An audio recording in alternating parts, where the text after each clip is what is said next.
In today's video, I'm going to teach you how to create the Dolly zoom effect in CapCut. The Dolly zoom, also known as the vertigo effect, is a cinematic technique that creates a surreal sense of motion by altering the scale of the background while keeping your subject in focus. It's a powerful way to add drama, tension, or intrigue to your video. While this effect might seem complicated, CapCut makes it surprisingly simple to achieve with just a few key steps. If you're new to CapCut or video editing in general, don't worry, I'll break everything down so you can follow along. CapCut is one of the easiest and most effective tools for video editing. And if you don't already have an account, you can use the link in the description to sign up.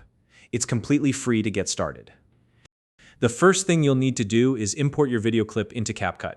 This is the foundation of the entire process, because it prepares your footage for editing and lets you decide which part of your video will benefit the most from the Dolly zoom effect. Once your footage is imported, go ahead and add it to the timeline. Now, position the playhead at the exact frame where you want the Dolly zoom effect to begin. This is an important step, because the playhead determines the starting point of the effect. For greater precision, you can zoom in on the timeline to get a closer look at each frame. This will help you pinpoint the perfect spot to start the effect. Next, select the clip in your timeline. At this point, you'll need to add a keyframe at the playhead's position. Depending on the device you're using, this process might look slightly different. On mobile, simply tap the diamond-shaped keyframe icon near the timeline.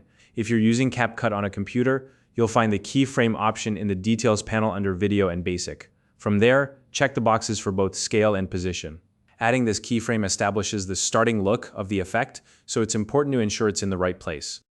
Once the keyframe is set, adjust the initial zoom level to 100% scale. This ensures that the video starts at its original size, with no zoom applied yet. Now you're ready to move on to the next step. Move the playhead forward to the frame where you want the Dolly zoom effect to end.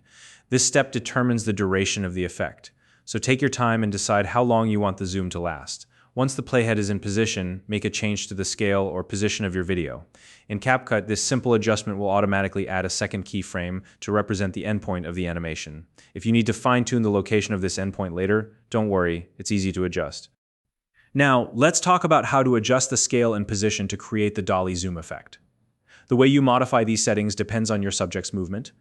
If your subject is moving away from the camera, you'll want to increase the scale. So for example, you might go from 100% to 200%. On the other hand, if your subject is moving toward the camera, you'll decrease the scale, like going from 100% to 80%.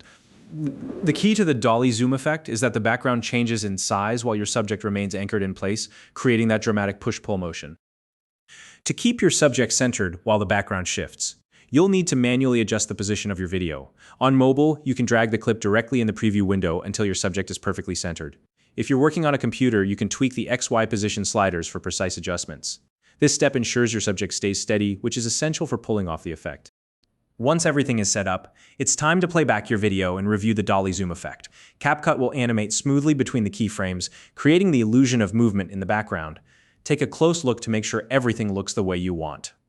If the pacing feels a little off, you can adjust the keyframes. Sliding the keyframes closer together will speed up the effect, while moving them farther apart will slow it down. This flexibility allows you to fine-tune the timing to match the mood or energy of your video. Finally, once you're happy with how everything looks, it's time to export your video. This step finalizes your edits and prepares the video for sharing, whether you're posting on social media, adding it to a project, or saving it for yourself. You're now ready to showcase your cinematic Dolly zoom effect. And that's how you create the Dolly zoom effect in CapCut. By following these steps, you've learned how to combine keyframes, scale, and positioning to achieve a professional, eye-catching result. If you have any questions or tips to share, feel free to leave a comment below. If you found this video helpful, please like and subscribe.